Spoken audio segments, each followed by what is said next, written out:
இன்றைய வேத வசனத்தை தியானிக்க போகிறோம். வாங்க தியானிக்க போகலாம்.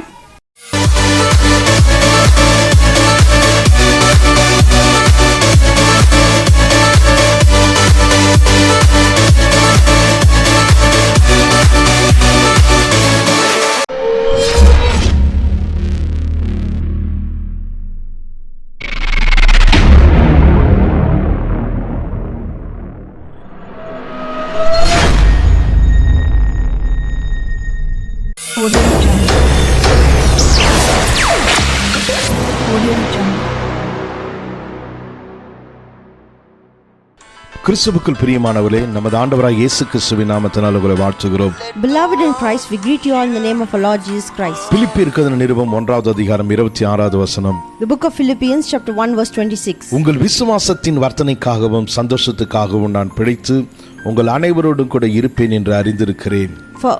For your sake it is better that I continue to live.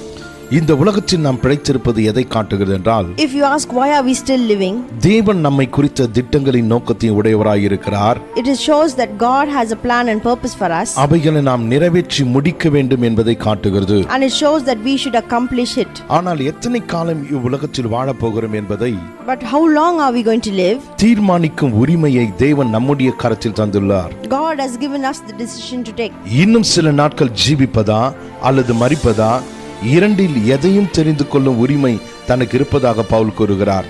St. Paul says that he has the choice to choose either to live a little longer or to die. பீலமோன் 8வது வசனத்தை வாசிக்கும்போது, When you read Philemon chapter verse 8, Pavul முதிர் வயது வரைக்கும் ஊழியம் செய்த பரிசுத்தவான் என்று பார்க்கிறோம். we see that he was a righteous man who lived and did ministry till a ripe old age. ஊழிய ஓட்டத்தை முடித்துவிட்டு பரலோகம் செல்ல அவருக்கு விருப்பம் இருந்தது. He had a desire to complete his ministry and go to heaven. ஆனால் இன்னும் சில காலம் பூமியில் இருந்தால், But if he would live a little longer, விசுவாசிகள் பயனடைவார்களே என்ற எண்ணம் அவரை வருத்தியது. he was burdened that the believers would be benefited. ஆகவே இப்போது மரிப்பதா வேண்டாமா என்பதை என்னால் தீர்மானிக்க முடியவில்லை என்று கூறுகிறார். So he says that I can't decide whether to live or to die. பிலிப்பியர் 1:23 நம்ம வாசிக்கும் போது, If you read Philippians chapter 1 verse 23, நான் தெரிந்து கொள்ள வேண்டியது இன்னதென்று அறியேன், தேகத்தை விட்டு பிரிந்து கிறிஸ்துவுடனே கூட இருக்க எனக்கு ஆசை உண்டு, அப்படி இருந்தும் நான் சரீரத்தில் பிழைத்திருப்பது உங்களுக்கு அதிக அவசியம் என்று சொல்லுகிறார். he says, I am torn between two desires. I long to go and to be with Christ, which would be far better for me. முடிவாக மரணத்தை தெரிந்து கொள்ள வேண்டாம், பிழைத்திருப்போம் என்ற தீர்மானத்தை எடுத்தார். But at the end he did not decide to die but to continue to live. ஆகையால் தான் பிலிப்பியர் 1:26 சொல்லுகிறார், That's the reason why he says in verse 26, நாம் பிழைத்து உங்கள் அனைவரோடு கூட இருப்பேன் என்று அறிந்திருக்கிறேன் என்று. he says, for your sake it is better that I continue to live. முதிர் வயது ஆகிவிட்டாலும் இன்னும் இவ்வுலகத்தில் வாழ வேண்டும் என்று விரும்பினார். Even though he was well advanced in age, he wanted to live. தேவனுடைய நோக்கத்தையும் திட்டத்தையும் தன்னுடைய வாழ்வில் நிறைவேற்ற வேண்டும் என்று விரும்பினார். He wanted to fulfill God's plan and purpose in his life. இயேசு கிறிஸ்துவை குறித்து நாம் பார்ப்போம் என்றால், If you see Jesus Christ, இயேசு இவ்வுலகத்தில் வாழ்ந்தபோது when Jesus lived in this world, our மரிக்க தீவிரப்படவில்லை. he did not want to die. எதற்காக பிதா தன்னை இந்த உலகத்துக்கு அனுப்பினாரோ, Why the Father had sent his son, அந்த நோக்கத்தையும் திட்டத்தையும் நிறைவேற்றுவதற்காகவே அவர் தீவிரப்பட்டார். Jesus was zealous about fulfilling his Father's purpose. லூக்கா எழுதின சுவிசேஷம் 4வது அதிகாரம் 30வது வசனத்தில் பார்க்கும்போது, When you read the Gospel of Luke chapter 4 verse 30, நாசரேத்தூர் மக்கள் இயேசுவை செங்குத்தான மலையின் உச்சியிலிருந்து தலைகீழாக தள்ளிவிட முயற்சித்த போது அவர்கள் நடுவில் இருந்து கடந்து போய்விட்டார். we see that the Nazarenes intended to push Jesus over the cliff, but he passed right through the crowd and went on his way. யோவான் எழுதின சுவிசேஷம் 8வது அதிகாரம் 59வது வசனத்தை வாசிப்போம் என்றால், If you read the Gospel of John chapter 8 verse 59, எருசலேம் தேவாலயத்தில் யூதர்கள் அவர் மேல் எரியும் கற்களை எடுத்துக்கொண்டார்கள், அவர் மறைந்து அவர்கள் நடுவே கடந்து தேவாலயத்தை விட்டு போனார் என்று பார்க்கிறோம். we see that the Jews had picked up stones to throw at Jesus, but Jesus had hidden himself from them and left the temple.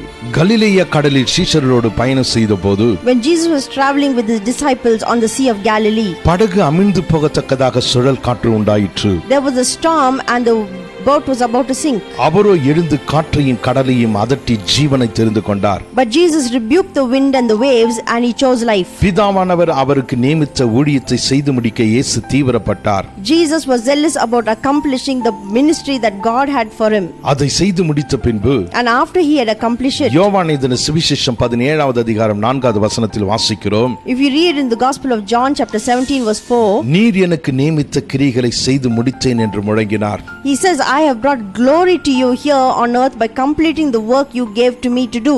இயேசு தம்முடைய சீஷர்களை ஊழியத்துக்கு அனுப்பும்போது When Jesus sent his disciples, மத்தேயு எழுதின சுவிசேஷம் 10வது அதிகாரம் 23வது வசனத்தில் வாசிக்கிறோம். you read in the Gospel of Matthew chapter 10 verse 23, ஒரு பட்டணத்தில் உங்களை துன்பப்படுத்தினால் மறு பட்டணத்துக்கு ஓடி போங்கள் என்றார்.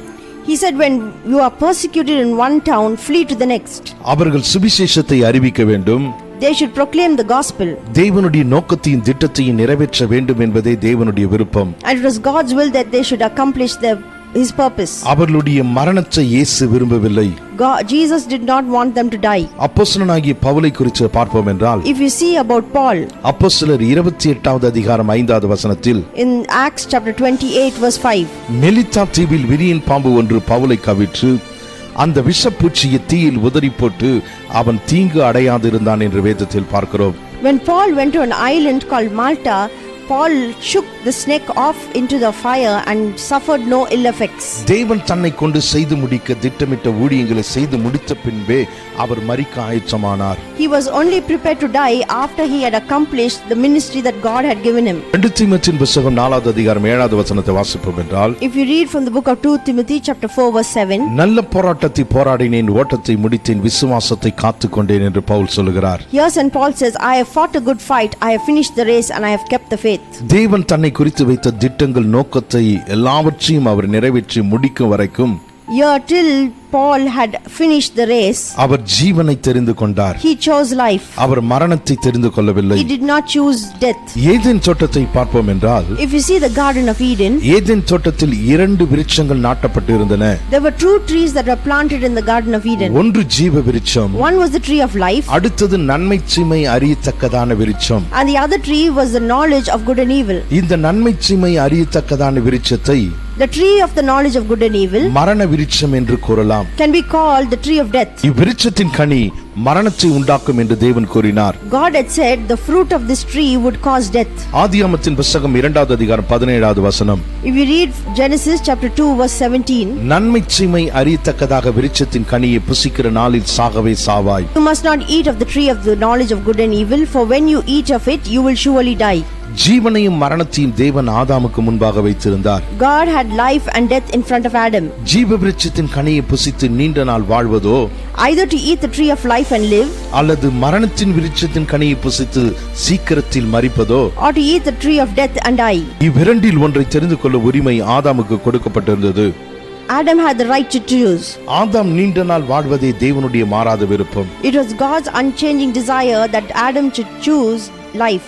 ஆனால் அவன் ஜீவ விருட்சத்தின் கனியை புசிக்கும்படி தேவன் அவனை கட்டாயப்படுத்தவும் முடியாது. But God could not force him to eat the fruit of life.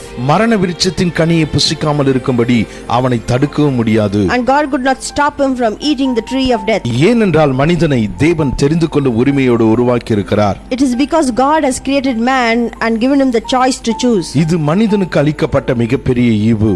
This is a gift that we can choose. தேவன் இவனுக்காக ஜீவனையோ மரணத்தையோ தெரிந்து கொள்ள முடியாது. God cannot choose instead of him. ஆனால் ஆதாம் தான் தெரிந்து கொள்ள வேண்டும். But it was Adam's right to choose. எனவே நம்முடைய வாழ்விலும் கூட So even in our lives, நாம் தேவனுடைய சித்தத்தையும் திட்டத்தையும் செய்து முடிக்கும் வரைக்கும் till we accomplish God's will and plan, ஒவ்வொரு நாளும் நாம் ஜீவனை தெரிந்து கொள்ள வேண்டும். every day we should choose life. உபாகமத்தின் புத்தகம் 30வது அதிகாரம் 19வது வசனத்தை வாசிக்கும்போது, If you read from the book of Deuteronomy chapter 30 verse 19, ஜீவனையும் மரணத்தையும் உனக்கு முன்பாக வைத்தேன், I have kept life and death in front of you. நீயும் உன் சந்ததியும் பிழைக்கும்படி ஜீவனை தெரிந்து கொள் என்றார். God says you choose life that you and your generation may live. தேவன் மாறாதவர். God is unchanging அவருடைய பிரமாணங்களும் மாறாதவைகள். and his laws never change. ஆகையால் நாமும் நம்முடைய சந்ததியும் பிழைக்கும்படி ஜீவனை தெரிந்து கொள்வோம். So let us choose life that we and our children may live. கண்களை மூடி ஜெபிப்போமா? Let us close our eyes in prayer. எங்களை அதிகமாய் நேசிக்கிற எங்கள் அன்பின் பரலோக பிதாவே, Our loving heavenly Father, இந்த நாளுக்காக நன்றியோடு ஸ்தோத்திரிக்கிறோம். we thank you for this day. எங்களுக்காக நீர் ஆயத்தப்படுத்தி வைத்திருக்கிற ஜீவனுக்காக ஸ்தோத்திரிக்கிறோம். We thank you for giving us life. எங்களுக்காக நீர் வைத்திருக்கிற திட்டங்களுக்காக நோக்கங்களுக்காக ஸ்தோத்திரிக்கிறோம். We thank you for your plans and purpose that you have for us. உம்முடைய நோக்கமும் திட்டமும் எங்களுடைய வாழ்க்கையில் நிறைவேற We pray that your plans and purpose may be fulfilled. நாங்கள் ஜீவனை தெரிந்து கொள்கிறோம். We choose life, Lord, உமக்காக வாழ, that we may live for you உம்முடைய சித்தத்தை செய்து முடிக்க and to accomplish your plan. உம்முடைய உதவியும் ஒத்தாசையும் நாடுகிறோம். We look unto you for your help. தொடர்ந்து உம்முடைய பிரசன்னத்துக்குள் எங்களை வைத்துக் கொள்வீராக. May you keep us always in your presence. உம்முடைய சமூகம் எங்களுக்கு முன்பதாக கடந்து செல்லட்டும். Let your presence go before us. இயேசுவின் நாமத்தில் ஜெபிக்கிறோம் எங்கள் ஜீவனுள்ள நல்ல பிதாவே. In Jesus' matchless name we pray. Amen. Amen. கர்த்தர் உங்களை ஆசீர்வதிப்பாராக. May God bless you.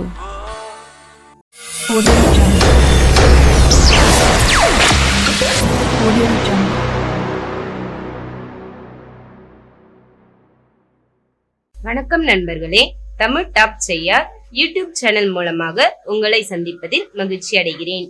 இன்றுதான் புதிதாக சேனலை பார்க்கிறீர்கள் என்றால் சப்ஸ்கிரைப் பண்ணுங்க, லைக் பண்ணுங்க, ஷேர் பண்ணுங்க. தொடர்ந்து சேனலை பாருங்க.